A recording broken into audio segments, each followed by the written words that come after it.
नमस्कार दोस्तों, मैं अशोक भाटी। आप सभी का हमारे YouTube चैनल मैथ्स रीजन में स्वागत। हमारे इससे पहले वीडियो में हमने शुरुआत की थी संख्या पद्धति की।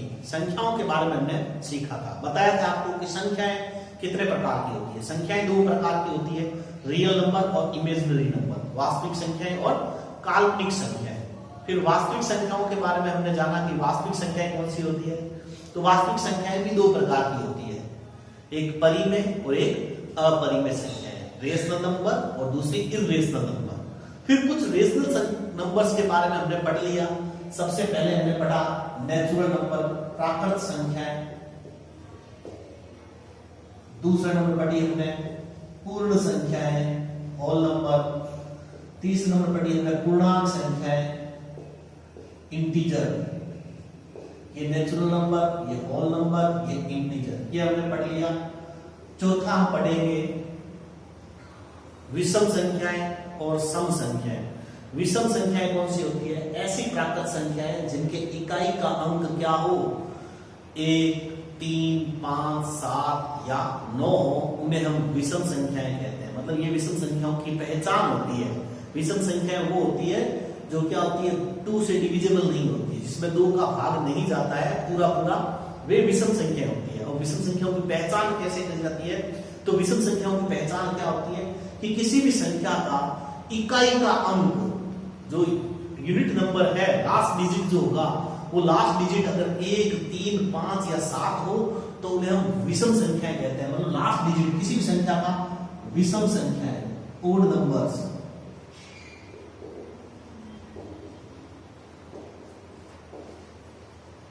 ओड नंबर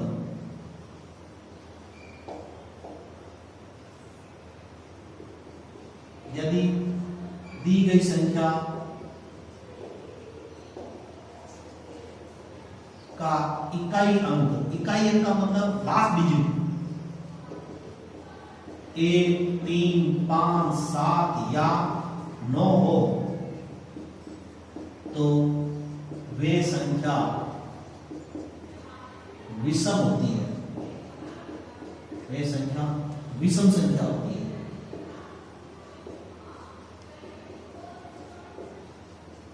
फॉर एग्जाम्पल, उदाहरण के रूप में अगर समझे हम, तो मैंने एक संख्या लिखी 4551।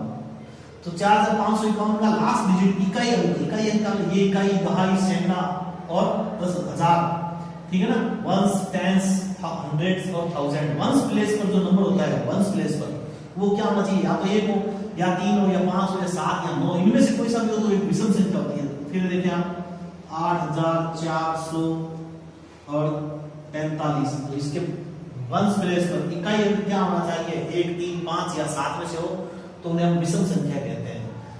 ऐसे ही सम संख्या, इवन नंबर्स कौन से होते हैं? सम संख्याएं,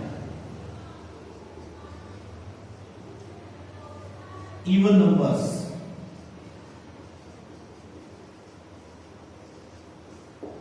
ऐसी संख्याएं, ऐसे नंबर जिनका वंस प्लेस वाला नंबर डिजिट या लास्ट डिजिट, जिनका इकाई अंक 0, 2, 4, 6 या 8 हो, ठीक है। जिनके इकाई का अंक जो लास्ट डिजिट नंबर है 5350, इसका लास्ट डिजिट क्या है, 0 है, इसलिए क्या ये सम संख्या है, इवन नंबर है। ऐसे इसी प्रकार 77,600 और 88, तो इसका लास्ट डिजिट क्या है, 8 है। 8 क्या सम संख्या होती है, इसलिए ये 77,688 क्या होगी, सम संख्या होगी, इवन नंबर होगा। और इवन नंबर के लिए उदाहरण आप बता सकते हो कुछ भी, ठीक है। 5246, पीछे इकाई का क्या है, 6 एक सम संख्या होती है ना। जैसे सम प्राकृत संख्याओं में देखें तो 1, 3, 5, 7, 9, 11, 13, 15 इस प्रकार ये विषम संख्या होती है। और 2, 4, 6, 8, 10 उसके बाद 12, 14, 16, 18, 20, 22, 24 ये सभी क्या होती है? सम संख्या होती है, इवन नंबर होते हैं। हमारी अगली संख्या है अभाज्य संख्याएं। अभाज्य संख्याएं किसे कहते हैं? देखिए, हम अभाज्य संख्याओं की पहचान करना सीखेंगे कि अभाज्य संख्याएं कौन सी होती है। मैं एक उदाहरण के रूप में समझाता हूं आपको। जैसे हम यहाँ पे लिखेंगे 1 के गुणनखंड। 1 के गुणनखंड, गुणनखंड का मतलब फैक्टर या 1 में किसका भाग जाता है, ठीक है? 1 में केवल 1 का ही भाग जाता है। 2 के गुणनखंड, गुणनखंड का मतलब 2 में किस किस का भाग जाता है? तो 1 का जाता है, 2 का जाता है। इसी प्रकार 3 के गुणनखंड, तो 1 और 3 ही होंगे। इसी प्रकार 4 के गुणनखंड क्या होंगे? 1, 2, 4। तो 4 में 1 का भी जाता है, 2 का भी जाता है और 4 का भी जाता है। तो ये 4 के गुणनखंड हुए। ऐसे ही 5 के गुणनखंड क्या होंगे? 1 और 5। इसी प्रकार 6 के गुणनखंड क्या होंगे? 1, 2, 3 और 6। क्योंकि 6 में 1 का भी जाता है, 2 का भी जाता है, 3 का भी जाता है और 6 का भी भाग पूरा जाता है। मतलब 6 इज डिविजिबल बाय 1, 2, 3 एंड 6। इन सभी से क्या है? 6 डिविजिबल है। इसी प्रकार 7 के 1 और 7। 8 के गुणनखंड क्या हो गया? 8 में किस किस का भाग जाता है? 1 का, 2 का, 4 का और 8 का। 9 के गुणनखंड में 1 का, 3 का और 9 का। 10 के गुणनखंड, 10 में किस किस का जाता है? 1 का, 2 का, 3, 1 का, 2 का, 5 का और 10 का। ऐसे ही 11 के गुणनखंड, 11 में 1 का और 11 का 2 का जाता है। इसी प्रकार 12 में किसका जाता है? 1 का, 2 का, 3 का, 4 का, 6 का और 12 का। इसी प्रकार 13 में किसका जाता है? 1 का और 13 का और किसी का नहीं जाता। तो दोस्तों, इस प्रकार हमने देखे ये इनके गुणनखंड। अब हम अभाज्य संख्या की परिभाषा क्या होती है? अभाज्य संख्याएं वे संख्याएं होती है जिनके केवल और केवल 2 ही गुणनखंड हो। केवल जिनके 2 ही गुणनखंड होते हैं उन्हें हम अभाज्य संख्याएं कहते हैं। जैसे हमने देखा, इस 2 के कितने गुणनखंड है? ये 2 ही गुणनखंड है। इसी प्रकार 3 के कितने गुणनखंड है? 2 ही गुणनखंड है। इसी प्रकार 5 के भी 2 ही गुणनखंड है, 7 के भी 2 ही गुणनखंड है और 11 के भी 2 ही गुणनखंड है। ये देखें, 11 के भी 2 ही गुणनखंड है और 13 के भी कितने हैं? 2 ही गुणनखंड है। इसके अलावा सब संख्याओं के या तो 2 से ज्यादा गुणनखंड है और 1 का केवल 1 ही गुणनखंड है। तो ऐसी संख्याएं जिनके केवल 2 ही गुणनखंड हो, ठीक है, which number has only 2 factor, ठीक है, ऐसी संख्या जिनके केवल 2 ही गुणनखंड हो उन्हें हम अभाज्य संख्याएं कहते हैं। इसका मतलब अभाज्य संख्याएं कौन सी हो गई? प्राइम नंबर कौन से हो गए? अभाज्य संख्याएं प्राइम नंबर कौन कौन सी होगी? प्राइम नंबर पहली अभाज्य संख्या कौन सी हुई? 2, फिर 3, फिर 5, 7, 11, 13, उसके अगली 17, फिर 19, फिर 23, इसी प्रकार आगे 29, फिर 31, फिर 37, फिर 41, 43, 47। ये सारी क्या है? अभाज्य संख्याएं हैं। 1, 2, 3, 4, 5, 6, 7, 8, 9, 10, 11, 12, 13, 14, 15। मतलब 1 से लेकर 50 के बीच में 15 अभाज्य संख्याएं होती है और उससे आगे भी अभाज्य संख्या होती है, लेकिन 1 से 50 के बीच में बताइए, आप आगे भी निकाल सकते हैं अभाज्य संख्याएं। तो अभाज्य संख्याएं ये हो गई।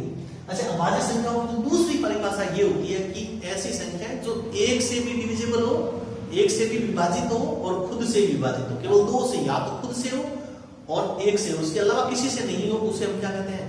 अभाज्य संख्या कहते हैं।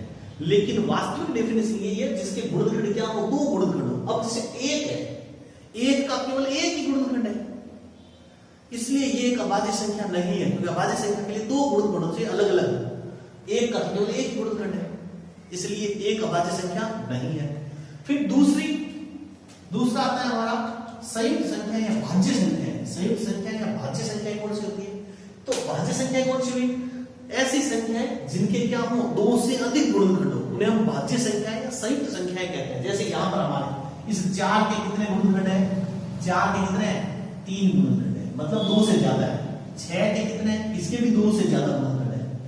8 के कितने? इसके भी 2 से ज्यादा। जिनके भी 2 से ज्यादा गुणनखंड हैं वो सभी क्या है, भाज्य संख्याएं या संयुक्त संख्याएं कहते हैं, इनको कॉम्पोजिट नंबर कहते हैं, जिनके दो से ज्यादा गुणनखंड हो। ये देख लो, तो हमारी जो भाज्य संख्या है या कॉम्पोजिट नंबर है, भाज्य संख्या या संयुक्त संख्या है, ठीक है, वो कौन सी हुई भाज्य संख्याएं, जिनके दो से अधिक गुणनखंड हो, उन्हें हम भाज्य संख्याएं कहते हैं। तो हमारी सबसे छोटी भाज्य संख्या हुई 4, उसकी अगली 6, 8, 9, 10, 12, इसी प्रकार 14, आगे आती जाएगी 15, 16, इस प्रकार। तो देखिए हमारी भाज्य संख्याओं में सबसे छोटी भाज्य संख्या कौन सी होती है, 4, और सबसे छोटी अभाज्य संख्या कौन सी होती है, 2, और एक क्या होता है, एक ध्यान रखना है, एक न तो भाज्य होती है न ही अभाज्य। एक को न तो आप प्राइम नंबर कह सकते हो, न ही कॉम्पोजिट नंबर। एक is not a prime number and composite number, ठीक है ना। एक न तो क्या होती है, भाज्य होती है, one is neither prime number nor composite number. एक न तो भाज्य होती है न ही अभाज्य संख्या होती है, दोनों ही नहीं होती है एक। समझ में आया? अब देखिए अगर हम प्राइम नंबर में देखें तो सबसे छोटी प्राइम नंबर कौन सा होता है, सबसे छोटा प्राइम नंबर 2 होता है। दूसरी प्राइम नंबर में क्या विशेषता होती है अभाज्य संख्याओं में, कि 2 को छोड़ दे, 2 को छोड़े, 2 के अलावा जितनी भी संख्याएं होती है ये सारी क्या होती है, विषम संख्याएं होती है। इसका मतलब 2 ही केवल एक क्या होती है, इवन प्राइम नंबर होती है, सम अभाज्य संख्या होती है। 2 के अलावा सारी अभाज्य संख्याएं क्या होती है, विषम होती है। 2 के अलावा सारी अभाज्य संख्याएं विषम होती है। और भाज्य संख्या संयुक्त संख्याओं देखें तो सबसे छोटी भाज्य संख्या संयुक्त संख्या क्या होती है, 4। संयुक्त संख्याओं की शुरुआत 4 से होती है, 4, 6, 8, 9, 10, इस प्रकार। फिर आगे है हमारी सह अभाज्य संख्या और पूर्ण वर्ग संख्या। अब सह अभाज्य संख्या कौन सी होती है वो देखते हैं, को प्राइम नंबर्स। सह अभाज्य संख्या, सह अभाज्य संख्या कोई संख्या नहीं होती, 2 संख्याओं के बीच में एक संबंध होता है। फॉर एग्जाम्पल मैं लेता हूं यहां पर 9 और 9 ले लिया और 10 ले लिया, 9 और 10 या 9 और आप ले रहे 16। ये 2 संख्याएं देखें, 9 और 10, इन 9 और 16 देखें। 9 के फैक्टर क्या होंगे, एक तो 3 होंगे और एक 9 होंगे। भाई 9 में किस किस का भाग जाता है, एक को छोड़कर 3 का रहता है, 9 का रहता है। 16 के फैक्टर क्या होंगे, 2, 4, 8 और 16, ये फैक्टर है। तो ऐसी संख्याएं जिनके कोई कॉमन फैक्टर नहीं हो, कोई उभयनिष्ठ गुणनखंड नहीं हो, मतलब अगर दो संख्याएं किसी एक संख्या से पूर्णतः क्या हो, विभाजित नहीं हो, मतलब कोई भी ऐसी संख्या नहीं है जो दोनों को विभाजित कर देगा। जैसे 9 को तो विभाजित कौन करेगी, 3 और 9 करेगी, लेकिन ये दोनों ही संख्याएं 16 को विभाजित नहीं करेगी। और 16 को विभाजित करने वाली संख्या 2, 4, 8 और 16 है, लेकिन ये कोई भी संख्या 9 को विभाजित नहीं कर सकती। 9 में किसी का भी भाग नहीं जाएगा और 16 में इन दोनों का किसी का भाग नहीं जाएगा। मतलब दोनों की कोई ऐसी कॉमन संख्या नहीं है जो दोनों को विभाजित कर दे, ठीक है। तो 2 या 2 से अधिक संख्याएं, ठीक है, उनमें उन सभी संख्याओं को यदि कोई एक कॉमन संख्या विभाजित नहीं कर सके तो वे संख्याएं आपस में क्या कहलाती है, सह अभाज्य, को प्राइम कहलाती है।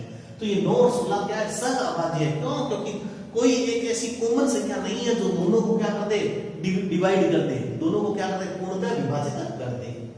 फिर अगली पढ़ते हैं हम पूर्ण वर्ग संख्या।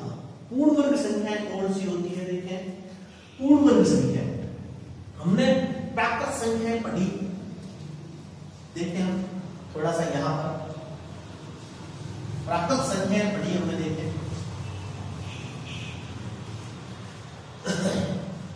1, 2, 3, 4, 5, 6, 7, 8, 9, 10, 12, 13, 14, 15, 16, 17, 18, 19, 20, 21, 22, 23, 24, 25 और भी आगे आती जाएंगे। इन प्राकृत संख्याओं में देखें तो पूर्ण वर्ग, देखो वर्ग संख्या क्या होती है वो बताता हूं मैं। अगर किसी संख्या को उसी संख्या से गुणा करते हैं, जैसे 5 को 5 से ही गुणा करेंगे तो क्या आएगा, 25। तो 25 क्या है, वर्ग संख्या है। किसका वर्ग है, 25 किसका वर्ग है, तो हम कहेंगे 25 5 का वर्ग है, ठीक है। ये वर्ग संख्या होती है। जैसे 3 का वर्ग का मतलब 3 × 3 9, तो 9 क्या है, वर्ग संख्या है। किसका वर्ग है? 3 का वर्ग है। मतलब 3 का वर्ग अर्थात 9 का वर्गमूल निकाले जब क्या आएगा? 3 आएगा। इसी प्रकार मैं कह दूं 100 किसका वर्ग है? 10 का वर्ग है। 10 को 10 से गुणा करोगे तो क्या आएगा? 100 आएगा। इसका मतलब 100 किसका वर्ग है? 10 का, अर्थात 100 का वर्गमूल कितना होगा? 10। तो ऐसी संख्या जिनका वर्गमूल एक पूर्णांक संख्या हो या पूर्ण संख्या हो, जिनका वर्गमूल एक पूर्ण संख्या, पूर्णांक नहीं, ऐसी संख्या जिनका वर्गमूल एक पूर्ण संख्या हो उन्हें हम पूर्ण वर्ग संख्याएं कहते हैं। तो जैसे एक का वर्गमूल 1 ही होता है। उसके बाद 4 का वर्गमूल कितना होता है? 2, क्योंकि 4 किसका वर्ग होता है? 2 का वर्ग। अगली पूर्ण संख्या क्या होगी? 9 भी एक पूर्ण वर्ग संख्या है। उसके बाद अगली 16, उसके बाद अगली 25। इसी प्रकार ये जो 1, 4, 9, 16, 25, 36, 49 ये क्या है? ये 1 का वर्ग है, ये 1 का वर्ग है, 2 का वर्ग है, 3 का वर्ग है, 4 का वर्ग है, 5 का वर्ग है, 6 का वर्ग है, 7 का वर्ग है, अगला 8 का वर्ग आएगा। तो ऐसी संख्या जो किसी न किसी संख्या की क्या हो? वर्ग हो, उन्हें हम पूर्ण वर्ग संख्याएं कहते हैं। या जिन संख्याओं का वर्गमूल एक पूर्ण संख्या हो उन्हें हम पूर्ण वर्ग संख्याएं कहते हैं। जैसे इसका वर्गमूल 1 होगा, इसका वर्गमूल 2 होगा, इसका वर्गमूल 3 होगा, इसका वर्गमूल 4 होगा, 25 का वर्गमूल 5, 36 का वर्गमूल 6, 49 का वर्गमूल 7, ऐसे अगली 64 होगा। तो ये संख्याएं पूर्ण वर्ग संख्या कहलाती है। इनको हम पूर्ण वर्ग संख्याएं बोलते हैं। होल परफेक्ट स्क्वायर नंबर, पूर्ण वर्ग संख्याएं, ये हमारी परफेक्ट स्क्वायर नंबर है। जो किसी न किसी संख्या की क्या हो? पूरा वर्ग हो, उन्हें हम पूर्ण वर्ग संख्या